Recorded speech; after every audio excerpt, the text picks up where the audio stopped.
Welcome back to the Mental Health Matchmaker, the podcast from Building Bridges Psychotherapy.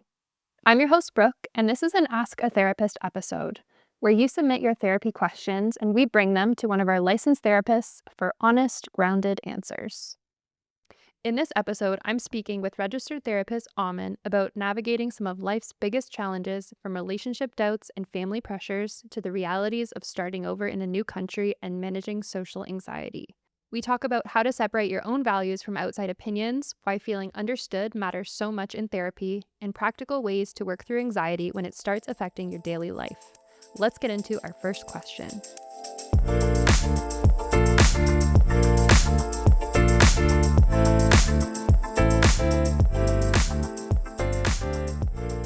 Okay, the question is, my parents mean a lot to me, but they disapprove of my partner.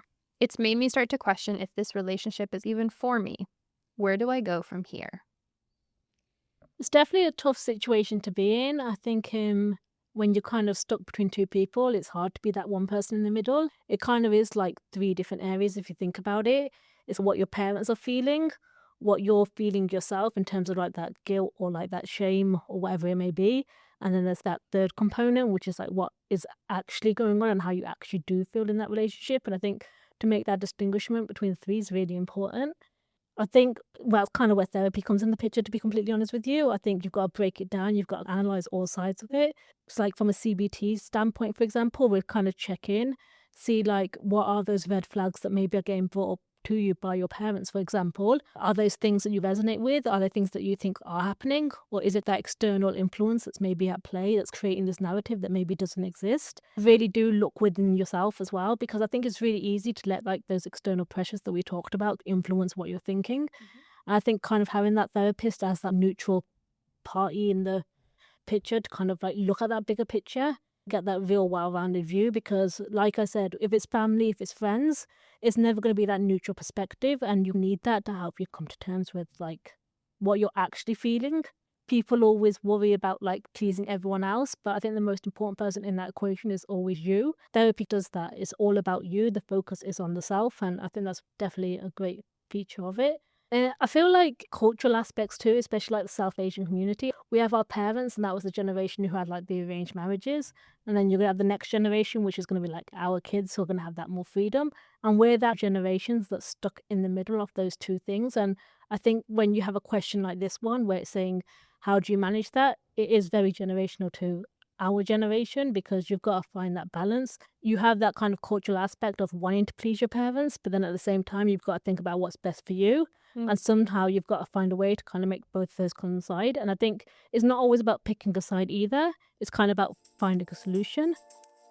That idea of feeling understood is something that comes up in many different areas of life. Our next question looks at what happens when you're navigating a major life change and searching for a sense of belonging. Okay, why is it so hard being a newcomer in Canada? Big question. Big question, very good question. I feel like there's a lot of reasons why, and it's definitely something I've personally experienced firsthand. I moved here from England at a pretty young age. I was 16, and it was a very daunting experience. And I think it's for a lot of factors, and that's kind of what people don't realize that haven't really gone through a move, because you'd think it'd be exciting, and it is exciting. But I think it's kind of like similar to the stages of grief. You go through it, and then the reality kicks in, and then you realize all the struggles and the pressures that come with moving, and it gets real tough. And a lot of that's to do with like the loneliness that you experience. You've lost pretty much everyone you're used to having around. You've got to kind of create those new social circles, and it's a daunting task, and it's not easy. You have those pre-established friendship groups, and it's hard to get into them sometimes. So definitely a big component is loneliness, that isolation. Other big things are just transitions. Finding work, definitely not easy in a new country. You've got to also think about like accommodation, like housing, not having your own space. These are all factors that play such a big role, which definitely do make it hard for newcomers. And just a lot of little nuances too, I'd say. Little things that you want to think about. It falls under the umbrella of like culture shock. So for me, it's lingo, okay? So, you know, when you're out and about, and like, I can't remember the setting now, but someone asked me like, hi, do you want some chips? I was hungry. I was really excited to get a plate of chips. Did I get a plate of chips? No, I got a packet of chips. Because for me, chips are potato, fries, whatever you want to call them. Right. And I was given crisps. And yeah, little things like that. So yeah, it's the little things that you don't always realize, but they kind of do shock you and they kind of all pile up. So it definitely is tough, but you're not alone. I think having a therapist experience it themselves helps overcome those obstacles, kind of plan for things that can help just make that transition a lot easier. Just know that it's totally natural to feel that way. And most people who do kind of go through a big transition like that in their lives go through very similar things. Yeah, hearing you list all of those things back to back, it very quickly becomes clear that this question is so valid, this person feeling overwhelmed. Why is it so difficult? Well, for all the reasons you listed and more. I love that you validated that first and then mentioning therapy as a really useful tool, especially if you can find a therapist who has experienced something similar. I'm sure that helps even more with the process. Yeah, definitely. And I think especially with Canada being such like a big country where a lot of people do immigrate to here, it's definitely something that's not spoken about as much as it should be because it is tough to decipher. But I feel like once you do kind of get over that bump and you do kind of start to assimilate into culture, it is worthwhile for sure. And I think it's really sad if people don't get that help or like guidance or encouragement that they need during that rough period because you can quite easily just go back if need be. Right. And I think that's like a lost opportunity. So you can get through it and it is brighter on the other side. Building a new life in a new country can bring up a lot of uncertainty and self-doubt. And speaking of challenges that can leave people feeling isolated, our next question focuses on social anxiety and what to do when it starts taking over. Question is, I've never experienced social anxiety in the past, but suddenly it's starting to feel debilitating. What should I do? It's definitely a tough situation to be in. I feel like social anxiety is one of those ones where it's honestly so common, but people just don't talk about it almost because it's like a taboo topic. But the amount of people who experience anxiety on some level, you would not believe it. For me, at least personally, social anxiety is something I never had and then it creeped up on me out of nowhere. So totally relate to what this person's saying. It does feel debilitating. You don't want to go out, you don't want to do things, and then you kind of feed into that.